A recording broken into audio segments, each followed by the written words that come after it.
These sets are marvelous. See what I did there?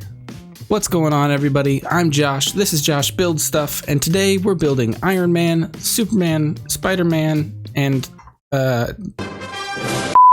What's up, everybody? I'm Josh. This is Josh Builds Stuff, and today we're building the Iron Man, Thanos, and Spider-Man Mechs.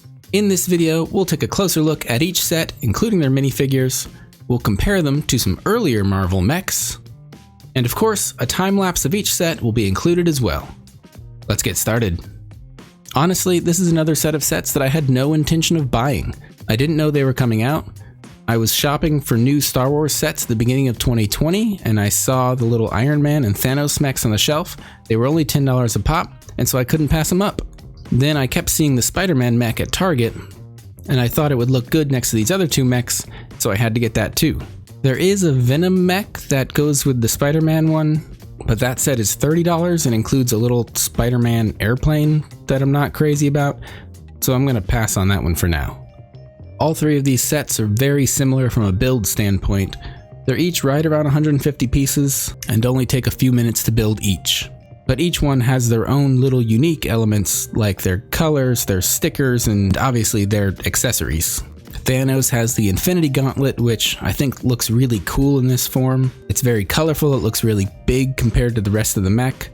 Spider-Man has a couple different types of web shooters. He's also got those big spider claw pieces which appear in Endgame in the Iron Spider suit. Iron Man has his repulsors in his hands and feet, and of course the arc reactor can be seen in his chest.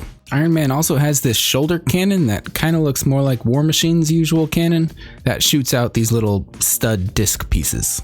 I like these little sets. They're a lot of fun, they're cheap, they're superposable, which makes it fun to play with them. Though they'll eventually end up in a bag in my closet like everything else, they may stay on my desk for a little longer than usual.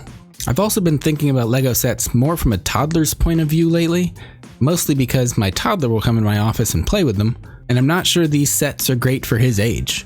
Really, they're a little too posable for him, and when he goes to play with them, they just end up crumpling and collapsing and no longer being able to stand up or pose at all.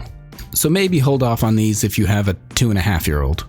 LEGO's made a couple of Marvel mech suits in the past, those being the Hulkbuster and the War Machine Buster. They've also made the larger UCS version of the Hulkbuster as well.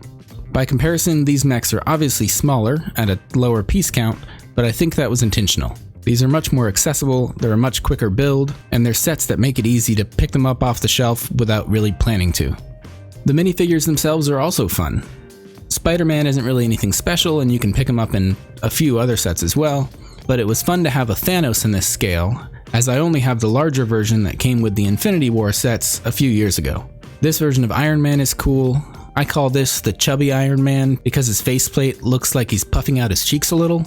I don't think I own this version from any earlier sets, but I haven't bought many Marvel sets since the Infinity War days. This is not one of the two-piece Iron Man helmets where the visor opens up, which is unfortunate because the headpiece included the blue interior helmet look that came with a few earlier sets as well. Overall, I would buy these sets, and I did. It would be fun to see mechs in this scale of other Marvel characters too. Give me a Captain America, a Hawkeye, a Black Widow mech. I'd probably buy them all. But let me know what you think about these sets. Do you think they're worth $10 a pop? Are you really not going to buy these just because Thanos' Infinity Gauntlet can't really snap in this form? Because that's kind of petty.